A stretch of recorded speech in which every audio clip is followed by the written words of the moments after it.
And the reason we don't want to charge by the hour is because coaching is, first of all, something spectacularly unique. In law, we call it sui generis, which means it's of its own thing. We can't liken it to anything else.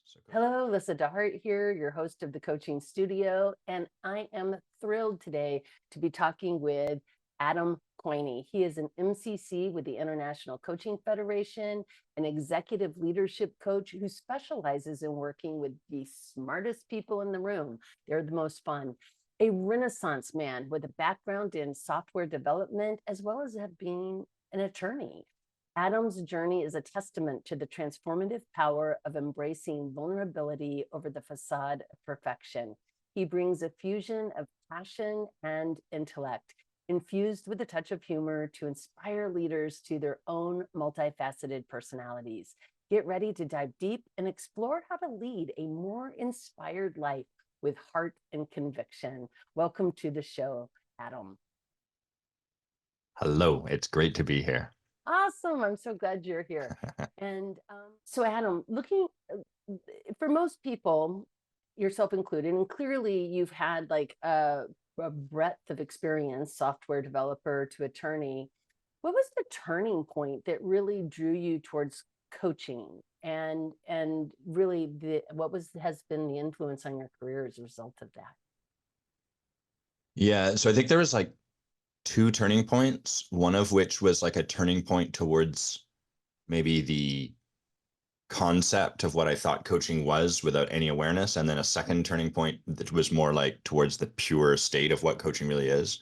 That we can talk about later. But the initial was I'd always loved the idea of like coaching people even before I knew anything of what it was about. So when I was a project manager, I had a blog, as many of us did, and I wrote a lot about time management, and I kind of wanted to like coach people to be more effective and efficient in what they did. And so, I can see that, like, if I look back, I can see that throughout my whole arc. I was always there. And then the real turning point that began me on this path in earnest was I I was in law school, having left software development and kind of like, okay, I need a new career. I'm bored of this. And I could not, for the life of me, find attorneys that really loved what they did. And they're out there. I've met them. I've talked to them. But for the most part, what I encountered was attorneys that could articulate in very good detail, kind of like why they ought to like their job. So I'd say, do you love your job? Tell me, do you love your job? And they'd pause and they'd kind of look off and they go, well, here's the thing. And I'd be like, well, that's pretty much all the answer I need. Like, I don't want you to lawyer your way through this question. Yes. That's right. Yeah. It's a very lawyerly answer. And so that, coupled with the fact that while I found studying law really fascinating, the practice of it I found quite tedious, a lot of like very laborious and kind of boring. And then simultaneous to that, like, demands a lot of you, a lot of your time. So does coaching, of course, but it's a different kind of demand. And so I got pretty clear as I was going through law school, I'm still going to write the bar. I'm going to practice for a while, but I don't think this is the career I really want to be in long term. And that had me start to look outside of it. And that was the point where I found coaching. I met a coach who had been an attorney prior, and that sort of set me along this path. Yeah, that's fascinating. I have to tell you, just from a personal perspective, I love hearing this because my default response to every time I had a career sort of like I'm burned out or I need a change or whatever is, I'm going to go to law school. Mm-hmm. That'll And I solve my never burnout. did. I've just taken the LSAT a few times. But I feel like I saved myself some time and energy as a result of what you're sharing with me. So Yes. thank you for, supporting my decision. And so but I mean, like, having a background with project management, now I'm hearing also, as well as software development, as well as that experience, because attorneys really look at things in a very unique sort of way. How has Mhm. this influenced the way that you now show up as a coach? Well, so it's kind of like a bit of both sides of it. So how I would describe the ontology or the way of being of an attorney is like from like from the light, from the beauty, the essence of it, it'd be like very, very curious, really a seeker. Like I want to get to the heart of this. I want to get to the truth of it. But from the shadow or the fear, maybe we could say, or the risk averse side of it, it would be very skeptical or cynical. Everything has a cost, nothing is free. And so um the beauty, the good things that come into my work as a coach from that side of things are like I'm very good with curiosity, and I can always find a new angle to ask the question if the path we're on is not sort of making any headway. Like, okay, well, let's look at it from this angle or that angle. And I'm fascinated with how people be and what makes us work. And like, oh, this person's just not doing this thing. We could stop our inquiry at like, oh, they're just lazy or something like that, which is what most of us do with ourselves. But Mhm. instead, that's not very satisfying. I want to get like, but why? Like, where did lazy come from? What child developed lazy as a strategy? And so that really benefits me there.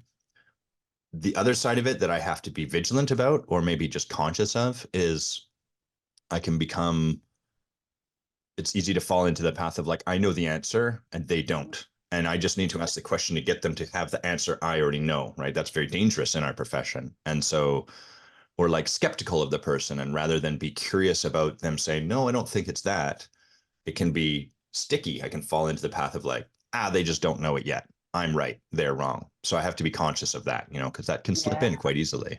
Yeah, well, and that's a really good point because I think that's a struggle. I think that's a struggle for a lot of people, let alone coaches. I think as when I was a therapist, I struggled with this also, although I did not know that I struggled with it because, Right. like you as an attorney, it was part of my job is to kind of know sort of the outcome of where we were headed. And this letting go piece, what has allowed you in your journey to learn to let go of this? I know what they need. I know the answer, or I'm going to direct them towards something that I think is useful for them. How have you navigated that particular sticky trait? Poorly. it, I so really have sucked at it. I mean, that's not a lie. That it's true. I think the way that coaching, that we get better at this is we practice it. And there's no substitute for that. There's no shortcut. There's no book to read that eliminates the need to practice. Just like you can't read enough books to have to learn how to ride a bike without falling off of it. You're going to fall off. That's part of the parcel. So, um, what's made a difference really is like a non-negotiable commitment to work with my own coach and my own teachers in my life always. That work for me, as it exists for me, will never stop. I'll never not have a coach because it's so rich. And what happens is I'll have an experience with a client or just with a friend or something like that, a family member, and I'll bring it to my coach and I'll like sit in that conversation and I'll be right that they did something wrong to me. And then, it'll take as long as it takes and as much of a conversation as it takes. But on the other side of that, I'll probably typically I've arrived at like, wow, I can really see what me being right about this is costing me. And then that opens the door for me to almost like pry off the energy of being right a little bit. Like I can get some distance from it and start to see like, oh, in this moment with this client, I'm also trying to be right. And maybe also, I don't know, maybe there's a different angle here that's something different than what I think it is. And wow, okay, I'm gonna step back. I'm gonna create a bit of altitude for myself. And that starts to change things. Yeah, I'm really hearing, well, one, I'm hearing the self-awareness, but I'm also really hearing the willingness to get curious with oneself about what's driving this rightness in this particular scenario or situation that I find myself in. And I think that's such an interesting tension in the sense that, I mean, I have had this conversation with other people and they're like, no, I don't have a driving need to be right. And yet, Mm. by the argument itself, it's sort of like, I need to be right that I'm not about being Yes. right. So there's Yeah. sort of the irony of even the argument about the not needing to be right. Yes.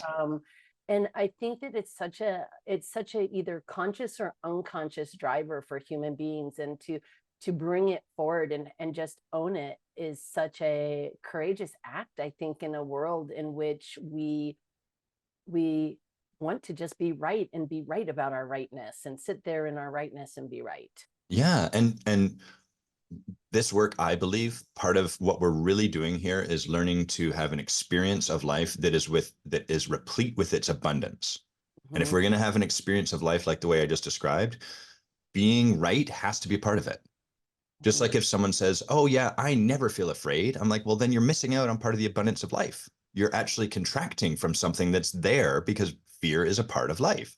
So when we can come to just like, yep, I do that thing. Yeah, there I am doing that There I am bonehead again. thing. Yeah, then we have freedom because we can accept these parts of ourselves.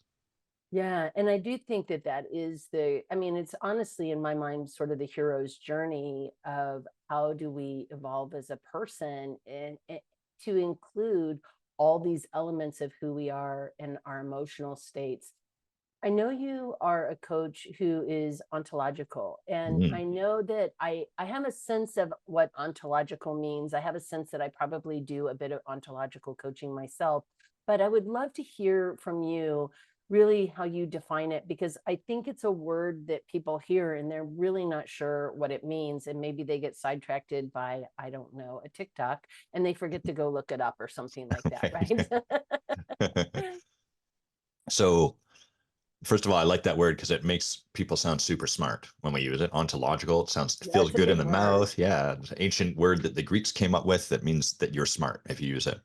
So ontology, very simply, is the study of being. And I would say I'll do my best to describe this succinctly. Who we're being exists as like a substrate below the layer of what we're doing. And the best example I can provide is most of us know someone, or may in fact have been these people, where we're frantically trying to get stuff done off of our to-do list, because then once we've done that, we can have an experience of peace. We're just like, I got to get this stuff done because then, oh my God, then I can feel peaceful and I can rest and I can breathe easy. And that's what I want. So on the level of doing, that makes complete sense. You've got this list of stuff that isn't done, get it done, and then you can feel peaceful. At the level of who we're being, if we look at it through that lens, what is happening is we have someone who is being frantic and harried and stressed out in the hopes that from that way of being, they will end up peaceful and calm and relaxed. And when you look at it like that, it's like, that doesn't make sense. That's crazy. Bonkers. Yeah, that's bonkers. So that's, when we get down to that lower level, when we learn how to see, hear, speak, and be with people at that level, just from that one example, you can start to see like, oh my God, that would be very transformational. Well, and it then really starts to inform how you ask questions of your clients also. The purpose of then sharing the observation of, and I'm not seeing this in you, but I'm noticing as you're talking, there seems to be this sort of hurry flurry going on. And I'm curious, how does that, what first, is that even accurate? And Yes. second, if it is accurate, is that the state of being you want to be in? And if not, what? Right? So where Yes. would you be moving towards? I love that, because I think what it does is it really invites people, as you said, sort of below the surface of whatever this doing is, into what does it mean to be, and how do you be in your life, and how do you want to be in your life, because there's theory and then there's practice, right? Yes. Yeah. And what do you find for leaders? What do you find? Are there any themes that really show up specifically around leadership, that between the doing and being? Yes. Tons. Probably the biggest theme, like if I was to zoom way out and just capture like the number one, maybe would be asking something of their staff whilst not being it, not modeling it. And so, like, a great example would be the leader that's like, man, I want my staff to bring stuff to me and to tell me when they're struggling and to share with me when they don't know how to do something. That would be one example. Or the other example would be like, I want my staff to really allow my leadership. I want them to come to me and let me support the development of their leadership. Cool. That's really great. Do you have a coach you work with? No, I'm not really interested in that. Well, then you're not modeling this. You're not willing to have your leadership developed. Yeah. or you're not willing to share with your company or your people, like where you're struggling with your own work. Well, I couldn't possibly do that because there's the reason why you're not willing to model it, and your staff have the exact same version of that reason for themselves, why they couldn't bring this to you. And Right. so it all makes total sense, right? We can really look at it and be like, I understand why they do this, but the threshold that we have to cross is that one. And once people start to do that, the changes are almost magical. It's Mhm. almost hard to believe how quick things can change, all because now they are being in alignment with how they want their team to be.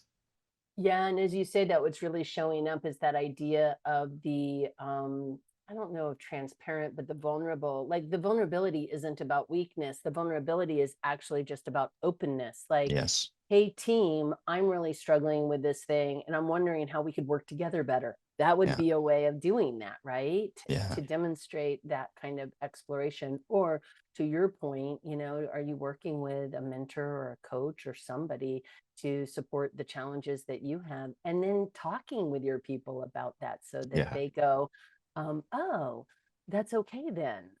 Because I do think we have these ideas around perfection, and the doing really wraps people up around the axle sometimes. Yes. Yeah, absolutely. And we see, like we think that what we need to model is this, like, I've got it sorted, I've got it figured out. And that's what is modeled for us. So of course we think that that's the thing, but it's like seeing a beautiful statue in a park. Like, yeah, it's pristine, but we can't see ourselves really in the statue because it's perfection. Whereas when a leader or someone, like, boy, when I see I went through a local museum and they had they're redoing it because they've been called out for like kind of systemic racism, like stuff that's just sort of hidden that you can't see. It's the water that we've been swimming in for 70 years or whatever. And they had this really great introduction at the start of the museum where they talked about, like, this has been really difficult for us and we're really seeing stuff reflected to us that's hard to look at. And it was so great because I could see myself in what they were sharing. And I felt an opening to their struggle. Like, oh, I'm not going to cancel these people or whatever. Like, they're doing their best, they're doing their work. That's great. And maybe there's something for me to look at as I go through this exhibit. So it's really amazing. It's an act of generosity when we share our vulnerability that way. Yeah, and I think too, like this idea of perfection, like I have to do it right, I have to be perfect. I love art, and so you can't tell by my empty wall here, but I do. And I watch a lot of shows around creativity and things of that nature. And one of the differences between a forged piece of art and a real piece of art is that a real piece of art, often the artist has made multiple different design ideas Yes. only to change them, cover them, and move into a different direction. And I think we sometimes look at a piece of art like that perfect statue and we go, oh, it had to always have looked that way. It was just like that's the only way it could have looked, without understanding all the iterations of shift and change that happened to get to that particular iteration of it. And Yes. so I love what you're saying about that, being willing to kind of go back and look at the different iterations. They're not, I mean, they are what they are, but we continue to iterate, and that includes evolving and becoming better human beings, hopefully. I love the self-reflective piece too that you mentioned, like how we turn it back on ourselves and really use it as a launching point for self-awareness. Mm, yeah. You make Yeah. me think of, just as you were describing like art, I was thinking of the late great guru Bob Ross, and how, I don't know if you ever watched Bob Ross, but we just Of love course, I watching don't think it. anybody could not have seen Bob Yeah, Ross. you gotta have, if you're in this generation at least. And every time he would paint, he would sort of just effortlessly, it seemed, to make these gorgeous landscapes. And then he always talk about, now it's time for a moment of courage. And he would draw like a big line right across the center of it, and that would become a tree in the foreground. But he would literally use that word, like, okay, this is the part where you have to make an act of courage. You might like what you have, but to continue to move forward, we have to, like, be willing to make a mistake and trust that we can almost like stick the landing, or the mistake is divinely required. It's a part of this process. And so that's leadership too. Anytime we're in perfectionism, we're like, oh, I'm actually stifling my growth at this point. Yeah. Oh my gosh, that's such an interesting truth. I've often said perfectionism kills presence. I Mm, see it I like it. in, like, I listen to a lot of coaching demonstrations, and you can tell the coaches who are trying to coach Yeah. correctly, and that letting go that you're talking about, and letting go of that idea that I have to do it right, that there's an outcome I have to take them to circle back to what you said earlier, and how they're being with their clients is night and day when you see it side by side. Yes.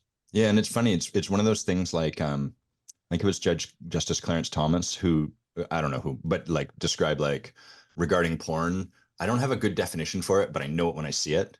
And like Mhm. it's kind of like that with this sort of thing too. Like I could point to any particular aspect of someone's doing. Maybe their eyes are looking up, maybe they're looking to the side. But the nature of being is that like I might not be able to point to something specific, but we can always, always, always experience it in the moment. It's unmistakable and undeniable. We can feel when someone's presence is missing. And like you said, perfectionism, it pulls us out. And then it's just like, oh, it's just not here. I can point to the symptoms, but ultimately what's happening is the presence, it just isn't here. Yeah, and it's really that somatic experience we have when somebody isn't paying attention in a conversation. Like, we can tell. It's kind of like the parent I'm on the phone right now, and the Hmm. kid's like, or the dog sitting on the other side of a door or something like that, right? Like, they know you're not attending to Yes. whatever it is that is going on. How do you prepare yourself to really be in that state of presence and attunement with your clients? There's a few things. A lot of the stuff is more broad rather than like something I do right before a session. If I'm honest, I'm probably not as um, maybe pristine as I could be about like the part before a client session. I'm usually sitting at my desk at least 5 minutes, sometimes 10 minutes beforehand, but I'm distractible and of this era where the internet is constantly like a casino grabbing our attention. So, I could definitely do more there. But more broadly speaking, what I do is I make sure that I get exercise. I make sure that I eat well. I make sure that I sleep well. And I do things like I take the fourth week of every month off. So I don't have coaching then. And I also take all of December and all of June off every year. And I do that because, when I tell people that they're like, must be nice. And I'm like, it is. And if I don't do that, it adds up. Like I really need to do that because I'm holding a lot of energy in the world. And it's really important that I decompress. It's like being a diver. You go down very deep. You have to come up at some point to like let your body decompress. And Yeah. so I have a lot of practices like that that allow me to kind of like offload the energy to like be myself, to just be a human that's not transformed, all of that sort of stuff. So those are very important parts of it. Well, and I think it's so important you bring this forward, because I think, I mean, taking a week off a month works for you, and that's brilliant. And I think for other people, it could be, I take Mondays off. Hmm. Or, Hmm. I mean, it doesn't have to look one way, but like, what Yeah. is it that you really need? It's interesting because when I was talking on the last podcast with Lyssa, she asked a question that has really stuck with me, which is a question she asked to her clients, which is, what would it be like to be fully resourced? And when I think of Hmm. fully resourced, I'm thinking of what you're talking about here, taking this time off, making sure that I have the space. I mean, isn't that just the most amazing question? That's so good. These questions we take for granted, oh, well, like, because sometimes what people do is they just take a vacation because that's the right thing to do, but then they don't resource themselves on the vacation. They just Right. be the exact same way they are at work on vacation. And then, so questions like that, that sort of like, they arrest us, they stop us and be like, oh, yeah, what would that be like? So good. Yeah.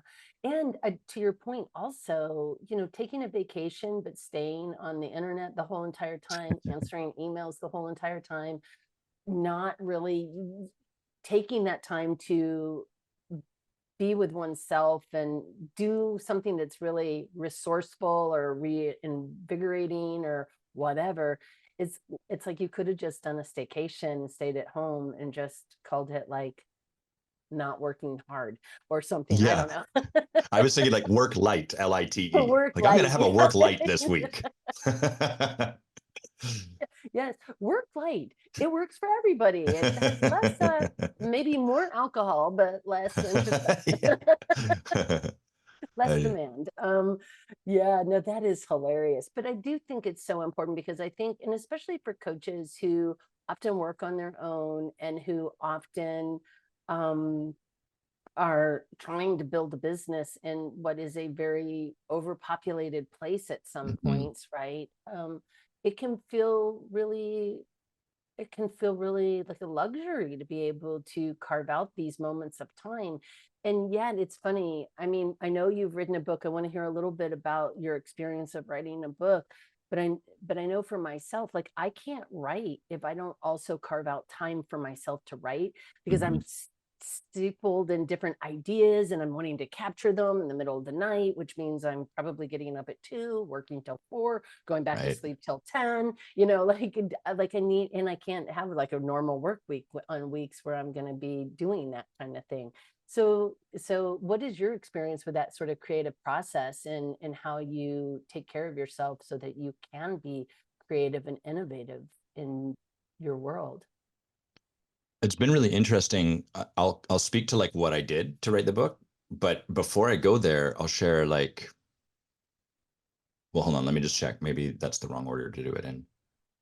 I'll describe the process first, and then I'll speak to how things occur to me currently. So at the time I wrote the book, which was about, I think I finished writing it maybe 2 or even maybe 3 years ago, and then editing probably took about a year. Editing takes a long time. That's a hard part of the Editing takes a process. long time.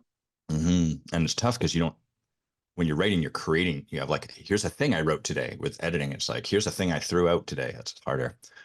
But so Doesn't mean you I, couldn't have that many quotation marks. right, yeah. That joke was funny the first time, Adam, but the fifth time you told it, that maybe not. So I, at the time, was getting up. My structure was that I would get up every morning at like I think 5:30, which is quite early, and then I would uh, write for an hour, and then I would exercise, and then I would like do some practice with my wife, some yogic practice with my wife, and then start my day at around 10. And the friend I had who was quite ontological in his approach and ran a publishing house for people like me that wanted to like write a book but then publish it themselves. He was supporting me with this, and he was like, what I would suggest at him is like make this your number one project. So the first thing you do every morning, devote this time. And so that really supported me to write not one but actually 2 books. The first book I published was really, I think, the book I needed to publish the book I wanted to publish. You kind of got to open the gates. So it supported me this process to do that. Every morning I'd get up, I'd write for as much as I could. Sometimes I would write hot garbage and just throw it out. But that was, I would remind myself that's my process. Today I had to write an hour of hot garbage and throw it out so that tomorrow or next week or maybe even next month, the good stuff came out. So that was that. These days lately, I felt kind of like there's another book or maybe like another 5 books because the idea is all, kind of like train smashing. And then you're like, oh my God, I got to sift through this detritus. But I've not, I've not been able to kind of make myself follow that structure. So I've set the alarm and then I sleep in and I'm like, I bring that to my coach and I've worked with that a bunch. And what I've concluded is like, as time has gone on, a lot of my work has become more engaging with like trusting spirit and what spirit is showing me. And what that's left me to conclude is like right now is not the time to write that book. And when it is the time, then maybe that will be the structure, or maybe it'll be a different structure. But as of right now, that form of writing has not been working for me. So I've created like in the new year, the structure I'm going to empower is like on Wednesdays I will write, and only Wednesdays, and we'll see how that goes. And again, it's like getting on the bike and falling off. Like, oh, I did that and I fell off. Let's try getting on the bike this way and see how that goes. So that's how it currently exists for me. Well, and it's sort of interesting. It reminds me, I remember when I wrote my first book, I had read Big Magic by Liz Gilbert, and there was a story that she tells in there that I just thought was so interesting because I was in the middle of writing a book, and she Mm, was like, this when the muse shows up, right? And when the muse shows up, there's all this energy to write mm, the thing that is of importance to be written. And if you don't do it, the muse will move on because the information needs to get out into the world. And I kind of feel like in some ways that's what writing is for me. It's the muse shows up and nothing will stop me from writing. And until I hit on what the muse is, I don't I can't make myself do it every Mm. morning or on Wednesdays or whatever. But then once the muse shows up, whatever that is for me, metaphors, it's like a burning inside of me to get this out. And so I dream about it. I get up in the middle of the night and I capture notes. I do research the next day. I'm writing about it and coalescing and bringing together. And sometimes it's hot trash, and I have to go, oh, that doesn't make any sense whatsoever because I wrote it at 2 in the morning and I was really tired. On the other hand, I think there's this piece of, and you just mentioned it, sort of this sort of spiritual element also of trusting in the universe that if we're not ready for something, it just doesn't happen with any element of ease, which is not to say that you don't have to work hard. It's just that there's a certain sort of, have you ever done like canoeing or anything like that? So you know how you're always looking for the open V, Hmm.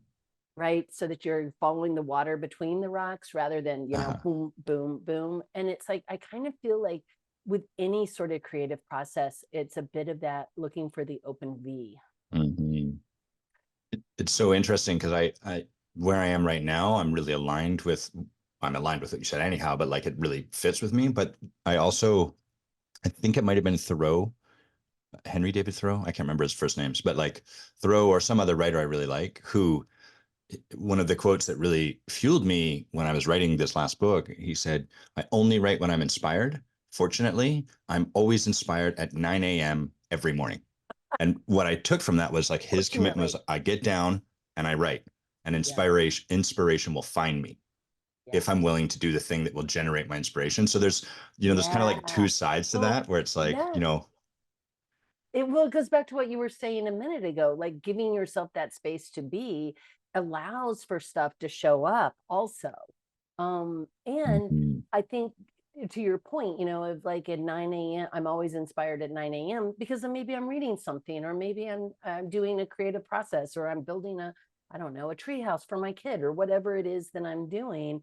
But in those moments of quietness where I'm not just like TikToking through life Yes. or Facebooking or even LinkedIning, but I'm like really allow myself some space to breathe. Inspiration often is there. And then it Yes. really goes back to something you said earlier, which is, you know, take that Uh-huh. bold, challenging step of like putting it on paper. And I think, I don't know, I would love to hear your thoughts on this, but it seems like all of these things tend to go back to perfectionism and the underlying fear of not doing it right when we Yes. haven't done something. But I don't know.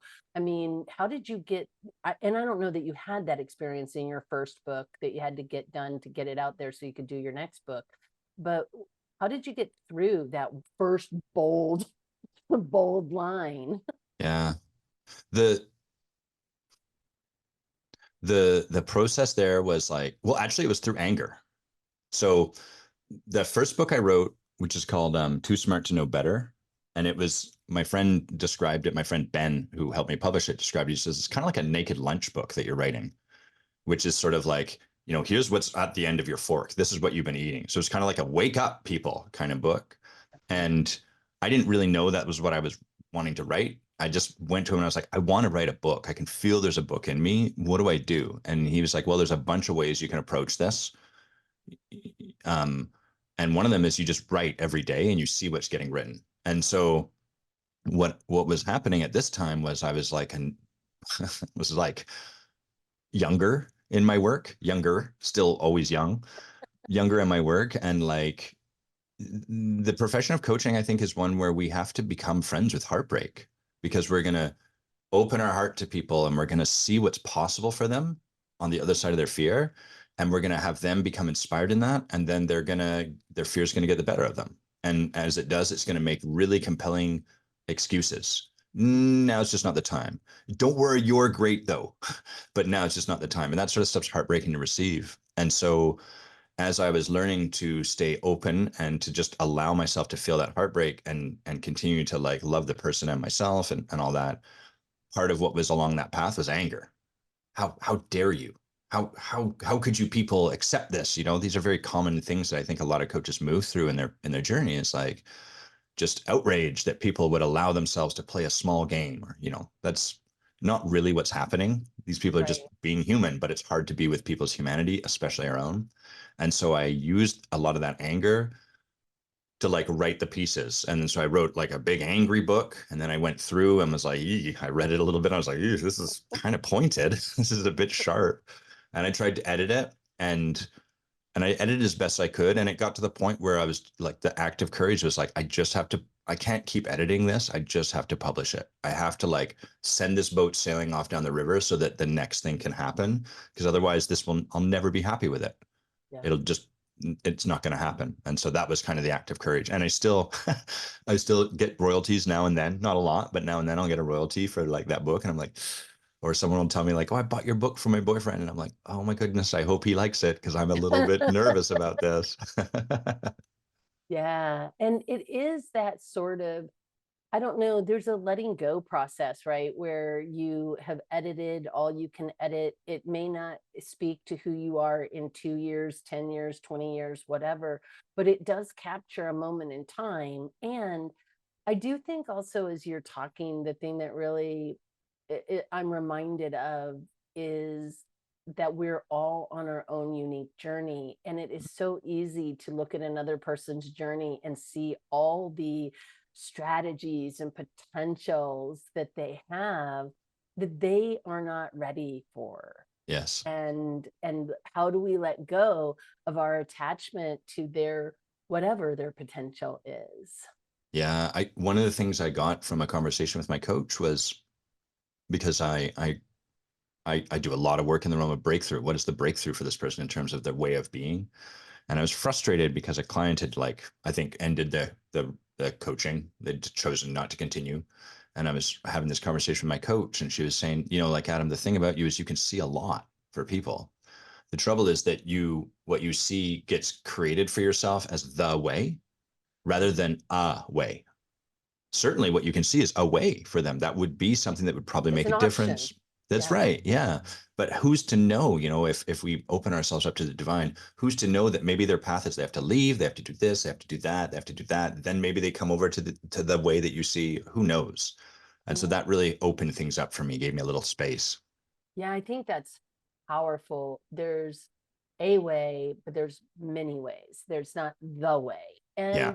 And I do think that, I don't know. I think it's so much easier to look at somebody else's life and be able to, because we don't have any emotional attachment to it. It's not our marriage or our That's right. relationships or our children or our mortgage or whatever. So it's really super easy to be like, boop, boop, boop, boop. These Yeah. are the Just do little that. dots. Just do that and you'll be fine. Um, and I think the harder piece is like, how are we working on our own dots so that, Yes. to what you said even earlier than this, how do we then model the bravery that it takes to chart our own course and navigate it? And I think that becomes, well, anyway, at the end of the day, their journey is only coming into our journey for such a short amount of time. Our journey continues from birth until the last breath we take. Mm-hmm. So this is the journey I have to be most accountable to. And so I don't know. It's hard though. I mean, I was a therapist for many years and I wanted people to, I don't know, be healed. Mm-hmm. And I think there are lots of ways that the journey has to go for people. To your point, it may start here, go there, over the hill, down under the yonder, and then back around in some swirly things, and maybe end up in the place that we had been talking about or not. Yes. And just not being attached to it because there's learning in all of that experience for that person. And I love that you bring that forward because I think it is a struggle for anybody in the helping professions. Totally. Yeah, and the challenge is that our own lives are entirely justified by our own lives. Everything is justified in our life. Oh, I'm doing this because this. It always makes complete sense. And so that's the first thing. That's why it's challenging for us to model this in our own lives. I love the way you put that, and why it's so important that us coaches work with coaches, do our own work. And the other thing is that, like, that way you were describing the journey, the swirls and ups and downs, and maybe we come back, maybe we don't. The metaphor that really has provided me a lot in terms of seeing this all from a spiritual lens is like relating to people and their process. like a flower that's growing. And at no point would I look at the flower and be like, you idiot, you need to grow left more, and yell at it. And that'd be so weird and very funny to film me And the doing. flower would be like, I'm still doing my thing, Yeah, I'm man. flowering over here, bro. And so when I remember to look at people like that, what it allows me to do is really trust their process. And what I notice is as I trust their process, it creates a clearing in which they can start to trust their own process. And that's where the magic happens in our lives. Yeah, it is really that is the empowerment piece, right? Where we become empowered regardless of whether I like your journey or you like mine. I'm empowered to live mine and take Mm-hmm. all 100% ownership of it, and also 100% responsibility for what my choices are. Choosing, not choosing, all choices, and what I'm choosing and where it leads me is mine, and mine Yes. to learn from and discover. I mean, I think, but I also think that is to what we're both saying. I think it's the incredible value of coaches having coaches or a therapist or somebody Yeah. supervision, something where they have an outlet to explore these things that show up for them, because it's hard not to be attached to your clients being successful, Yeah. And feeling like I did a good job. yeah, yeah. And your clients have a vested interest in telling you you're doing a good job. Mhm. And so it's so easy for the ego to win in manner of speaking. Like I'm fascinated by leadership, and consequently I'm fascinated by cultship, because those two things are so close. There's like a razor's edge that carries them. In cults, the leader breaks down your resistance so that they can implant their ideas in you. Whereas in leadership, we support you to break down your resistance so that you can create your version of what's next. And I'll That just say is this last piece. Let me just say this last amazing. piece. So, sorry, go ahead, please. I was just going to say, so amazing. Keep going. That Yeah. is fascinating. And what I noticed, like one of the biggest places where people, it's easy for the leader to fall over to the cult. Like, and if you follow cults, a lot of like the ideas at the start were good, and then it gets all dark. And what I noticed the difference is that the leader of the cult stops doing their own work. And that's the point where the ego wins. Because like, Right. oh yeah, I've bested my ego. And the ego's like, great, yeah, you're gonna stop looking for me. Let's do this. And then they just get twisted around the axle, to use the term you used. And it's just, that's where it Oh, that's stops. fascinating. And I think, and I mean, I think it's that it goes along hand in hand with that idea that absolute power corrupts absolutely, Mm-hmm. is that same thing is happening where we believe our own press and we've gotten so Yes. big and we are like, oh, I'm so awesome. And then we surround ourselves with the people telling us how awesome we are. Yeah. And then it's a shock when somebody disagrees with us. And to your other earlier point, we can rationalize our own behavior up Yes. and down the street all day long and make it all Yeah. make sense to us why we behave the way that we behave. Even when, if somebody else were doing the exact same thing, we'd be like, that's wrong. You shouldn't be Uh-huh. doing Yeah. that. Right. And Yeah. that judgment piece, like where we lack that discernment for ourselves, but we're quite willing to spread it over every Yeah. other person on the planet. Yeah. And it makes it really important, I think, for it. This speaks to why I think leadership coaching is so crucially important, Mm-hmm. Mm-hmm. because the tipping point between leader and like healthy leader and kind of cult leader, whatever. Yeah. How did you say that before? You said leadership versus cultship. That's right. Yeah. Yeah. I mean, I think that's a really fine gray tipping line where Yes. it could very, very easily go over one direction versus the other. And so, gosh, that's a big one though. Mm-hmm. How do you work with leaders to help support them in that sort of self-awareness? Because that would be the kind of self-awareness that I might be like, I don't want to hear it. I don't want to hear that. It's scary.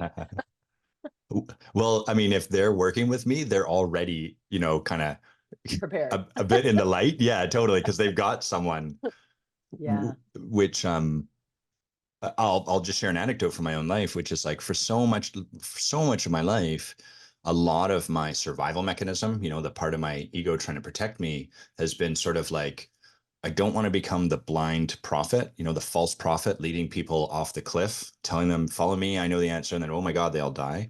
So very terrified of like getting it wrong. And so I would always be like quadruple guessing myself. And, it was just exhausting, and there was no trust and nothing available. And just one more of the gifts I've gotten from like really engaging to quite a ludicrous extent in my own support structures, a coach, many teachers I work with, all of that sort of stuff, is I've come to this awareness like, oh, I don't have to do any of that. I can trust the support structure that I've got in place. Like, I have enough people with their hands on my back. It doesn't mean I'm not going to make a mistake, Right. but it's going to get caught, just like, Somebody's going to say something like, yeah. dude, Adam, stop, And I drop, and trust roll. them. And you I trust trust them. them. I listen Yeah. to them. Yeah. It's not just some random person off the street, which, hey, sometimes that's how feedback You're comes to us, but it's, awesome. Yeah. yeah, or you suck. That's harder to let in. Either way. Yeah. So that's part of what I found. And then often to support some of the leaders, like to get them into that conversation, I'll share that. Like, hey, this is how I used to be. And of course we end up coaching the people like ourselves. So my leaders out there in their world are really working overtime to try to make sure they're a good leader. And it's exhausting because you can't see your own blind spot, and you can spend the rest of your life trying to see it, and it'll never fully work. Yeah, those blinders are really strong. It's sort of like the Johari window, right?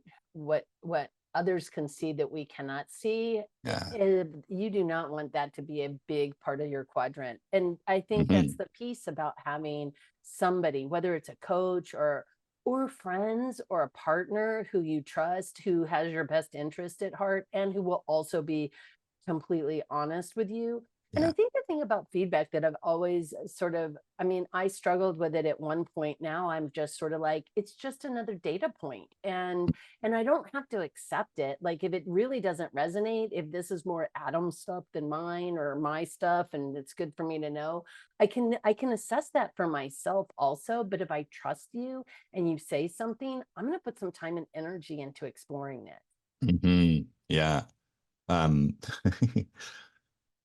I my relationship with feedback is always a moving entity, like, so yeah, sometimes I got my MCC maybe a year and a half ago or something like that.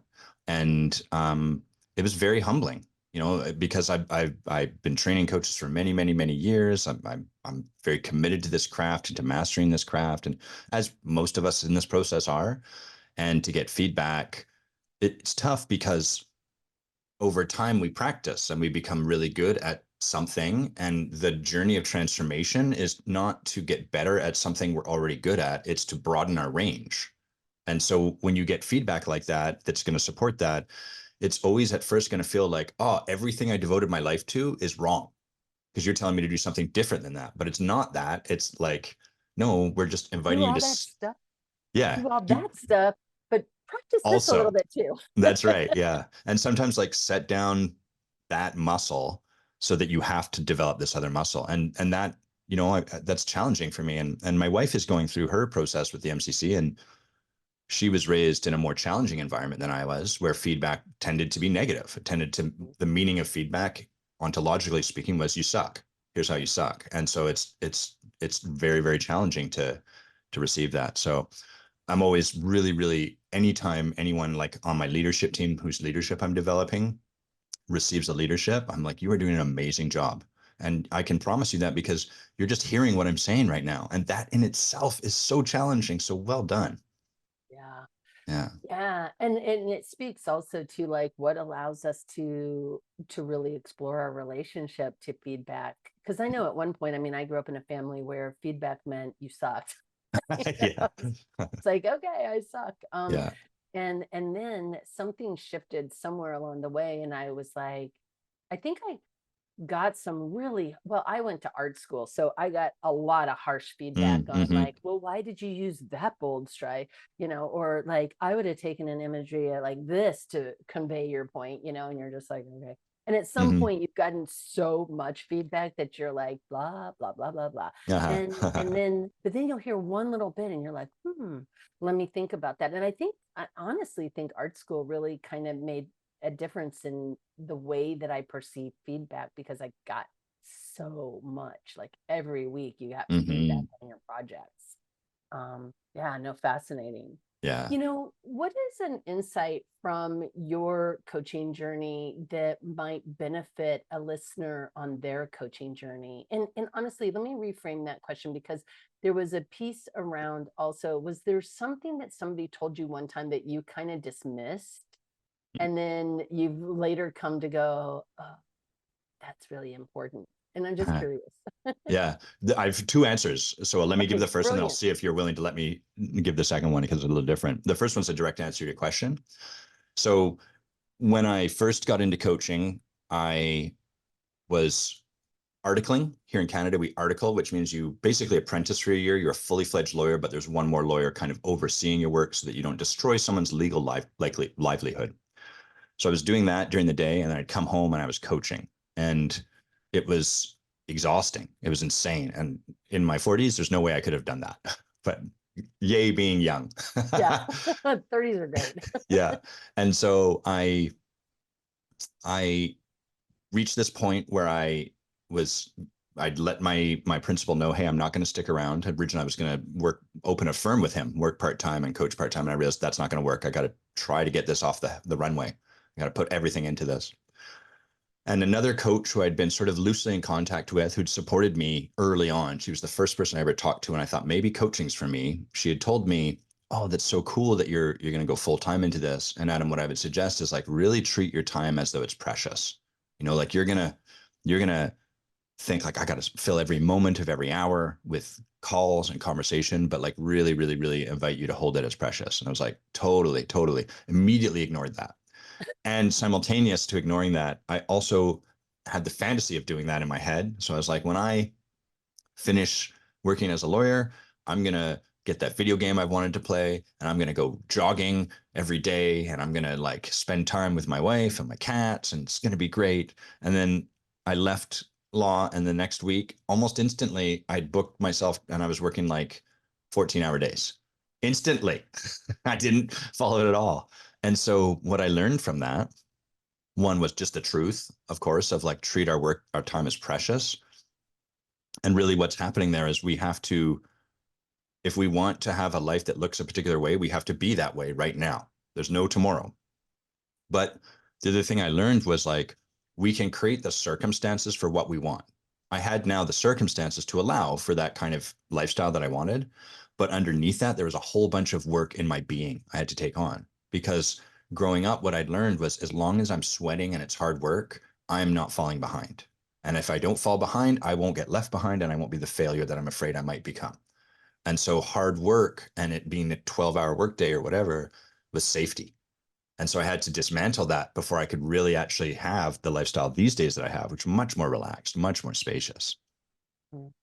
Uh-huh. Yeah, God. But before you answer the second question, because I Mm. do want to have that Yeah. also, I just think I'd love to just put a pin in that, because I think that's so true that we what we think is really important. I see your pup has come back into the room. Yeah. He's going to sleep on my Um, chair. I've got a stick to close my door. these dogs, I tell you, mine are downstairs right now, so they can't come and bother me. But I think there's that piece that put a pin in, which is that we get this, we don't appreciate the spaciousness we need, going back to sort of earlier what we were talking about, until we pack our time so full we have no energy for anything but just sort of, and now we're in the daily grind again, right? The daily Yeah. grinding. Yeah. So then going back to the other answer Uh-huh. that you had. Yeah. So this wasn't so much something someone gave me, but something I discovered on my path. And it's something that I think we tend to step over in certainly conversations around coaching that are related to the ICF, but I think in general in the coaching profession, we step over the part where we are business people and we make money. And what happened was I struggled with my rates because I would look at like what I'm charging by the hour, or all of this sort of stuff, and I would go crazy. And I would, when I started, I was like, okay, I'd like to work with like 30 people because this is what you can charge, and blah blah blah blah. And it was all very convoluted and frustrating and kind of disheartening. And somewhere along the way, what started to shift for me with a lot of work with my coach around this was I started to relate to the amount of money I was charging someone as completely unrelated to me. And instead, that rate, which became like, initially it was an hourly amount, but I started shifting that to like, here's what it costs to work with me for a year. This is the package. And what that amount became for me, whatever I was charging, 10,000, 100,000, doesn't matter, was this is the amount of money that someone like, that's the level of transformation someone is committing to in their own life. And this is the collateral for them to lean over the edge of the diving board into their life.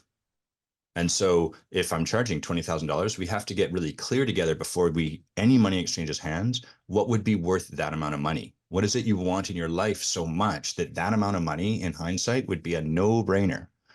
And that really was an important shift for me, more for my clients than for me, because the conversations we started to have up front before any hiring happened became so powerfully about their life that they wanted and the visions and the dreams that they had. And I learned from that, like, oh, that's so important, because absent that vision, all of this stuff is like a good thing to do. You know, it's like I should do that is what it exists as. I should work on my leadership. Yeah, but why? What do you really want in your life? Yeah. You know, couple things Mm, that I think that is so powerful. And I also think this, like, if I'm going to charge you $20,000 a year for coaching, we have to spend the time. You need to know that's what it's going to cost, so you don't waste time yeah. going around in a circle trying to decide whether or not you want to do coaching, only to get the cha-ching, it's going to be Uh-huh. $20,000 to work with me. But I think it's also like, we really need to do the work up front so that it's really clear that you have a big enough why for the work, Yes. or what for the work, or purpose or passion for the work, that is worth the that amount of time to commit to yourself. Yeah. Because and I think that is really crucial, because I also think that that is a hard transition for coaches, because I think we Yes. often start with going from hourly, and we start off in coaching school and I'm not charging anything, or we're doing Hmm. trades. I was doing trades with a massage therapist. It was great. I got a massage every week. She got coaching every week. It was awesome. And then it went into like, okay, I charge $100 an hour. And Yeah. then, this kind of build up and ramp up towards something. And then at some point, you've got only so much time. So you can only work Yes. with so many people. And at that point, it's like, how do you transition? How did you do that transition from that sort of hourly thing? Like, how did I'm hearing the mindset shift, but then Uh-huh. there's the functionality of having those kinds of conversations with people. Yeah. So the biggest shift in my journey was I was charging by the month initially. The first program I ever took, they said, don't charge by the hour. And the reason we don't want to charge by the hour is because coaching is, first of all, something spectacularly unique. In law, we call it sui generis, which means it's of its own thing. We can't liken it to anything else. So coaching is of its own thing. And Sui generis. yeah, it's Latin. Well, I knew that, but I Yeah. didn't. I'd never heard that before. Sui generis. It's like Sui its own generis. thing. Yeah, it is Interesting. its own thing. We cannot analogize to it. And so when we charge by the hour, people take it and look at other hourly things and then do a cost benefit analysis, like, well, I pay this much for like my cable, or I pay my hairdresser this much. So this seems very, very expensive. And we don't want them to do that, because that's the wrong, it's like comparing an Apple to a BMW car and being like, well, the Apple's cheaper, so I'll just eat an Apple. Yeah, but you're not going to get anywhere near the same thing from it. Yeah. So I was charging by the month. I was charging about $900 a month, which I'd worked my way slowly up to. And then I went to this event, and the event was quite poor. But what was significant about it was there was a bunch of coaches in the room charging crazy amounts of money to my ears. Like, one person was just like, yeah, I charge $50,000 a year. And I was like, that's crazy money. And I could tell, we talked earlier about I could tell that the depth of their work was not to the extent that I had done. I just could feel it. I was like, yeah, but what's going on? And so I came back from that and I doubled my rates. And then no one hired me for a long period of time. And I brought this to my coach. I was very frustrated. I was annoyed at all the stupid people in the world. They're all getting paid Yeah, a that. bunch of morons. Marsha, Yeah, Marsha, Marsha. that's right. And what came clear to me was that what I'd been doing up to this point was I'd get on the phone with someone and I would coach them brilliantly. Part of the essence of who I am, there's a lot of brilliance. And so I would demonstrate that. And they would leave that conversation being like, wow, I don't know what I'm going to get, but this guy seems pretty smart and good at coaching. So I'm willing to I'm going to put the chips into the table. I'll make a gamble. We'll spend $900 a month for 3 months and we'll see. And once I doubled that rate, it was too much. They were no longer willing to make that gamble. And of course, what was missing was like, what do they want in their life? I wasn't doing any of that because that was scary to me because it meant I wasn't going to model my brilliance. I wasn't going to demonstrate it to them. And so with my coach and her support, I got to this point where I created a practice. I'm just going to ask questions about what they want in their life for like 6 months. That's all I'm going to do. And it was excruciating because I was like, they're not seeing my power and what I can do. And it became easier and easier over time. I was letting go of the crutch of being smart or whatever. And that ego piece that you were talking yes, about, right? exactly. Yeah. And at the sort of end of this, the tail end of this, I just had this conversation with a woman I'd randomly met on Facebook, and we did this. And at the end, she said, wow, could I pay you to support me with that? And I remember thinking like, well, there's got to be a harder way than this. There's got to be a harder way to get hired than just doing this. This is cool. Yeah. So that was really a big shift. And once I started to do that, it put in my mind, oh, the problem is not the money I'm charging. It's that I'm not drawing out enough possibility from people. Anytime I'm getting a lot of no's, there's some level of possibility that's not being brought onto the table. That's what I got to start working on. And that started to hasten things from there. That's such wisdom. Yeah. That's a mic drop moment, I think, right there. Yeah, it's a big one. Yeah. I have so many different directions I could go, but I'm also, as you think back on your experiences, and I am kind of looking towards, we're wrapping up the podcast for today. Is there a book or a thought leader or something that really has supported you in your growth and development as a coach? Yeah, there's tons. Can you limit it to your top 3? No. So I'd be remiss if I didn't first mention the school that trained me and the man that created it. So the man's named Christopher McAuliffe. The school he created was called Accomplishment Coaching, with another guy who's no longer doing that work with them. And I'd taken a bunch of coach training prior to this, and all of it was like a kind of a drop in the bucket. It just left me feeling disillusioned about coaching. I guess it's not real. I guess we're just cheerleading people. And that school transformed everything for me. It was the first time I got a taste of actual transformation rather than talking about transformation. Worlds different. So that's not really a book or a resource. It's just like, a resource for sure. That's right. Yeah. The second thing is like a thought leader for me. Excuse me. I followed Werner Erhard, who founded EST in the old days, and then Landmark Forum, and then most recently he created the Being a Leader course. And now I'm not sure what he's doing because he's very, very old. But I really think you can read some of his old stuff, and he comes off as quite a jerk, very aggressive in his approach, and he has a reason for why he was doing that. But I think it's important we acknowledge that truth. Like, he comes off like a dick. But I also think he really deserves a tremendous amount of credit for bringing transformation to the West. He's really in a lot of ways the godfather of transformational work. And there's some great books you can read. The one I'd recommend for people is called Speaking Being. And what it is it's an audio transcript of him leading a session of the Landmark Forum, which many people are aware of.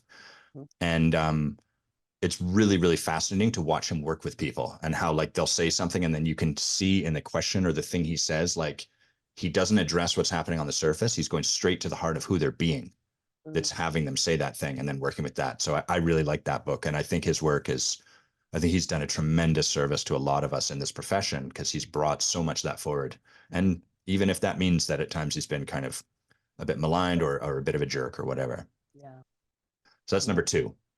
And then number 3, I'm going to recommend is like a nice light book, which is a book by a man named Richard Bach, Bach, called Illusions. Most people know him from his book, Jonathan Livingston Seagull, which is a really beautiful book. Which is one of my favorites.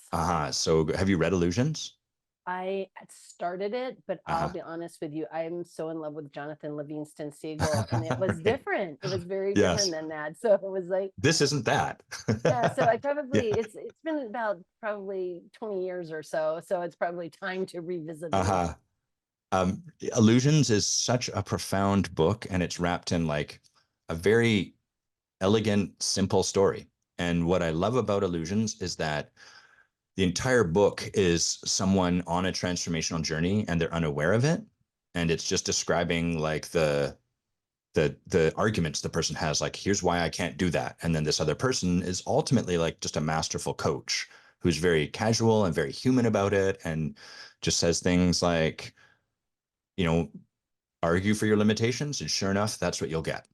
And if we just stop and think about that statement, it is so incredible. And we constantly do it in our lives. And so I love Illusions. It's been very transformative. Probably one of my favorite spiritual books I've ever read. So that's a great one too. Thank you. Oh my goodness. Mm-hmm. Well, you've given me a couple of books for my reading list. Mm. So I very much appreciate that. And oh my gosh, Adam, I have had so much fun Same. getting to know you today. Thank you so much for being on the studio. It's such a pleasure. It's such a treat to get to talk about this stuff. Like, so I really thank you for doing this. Thanks for having this podcast. Thanks for just the conversation. Yeah. Oh, goodness. Mm-hmm. I imagine we'll have some more coming I down the hope pipe. so.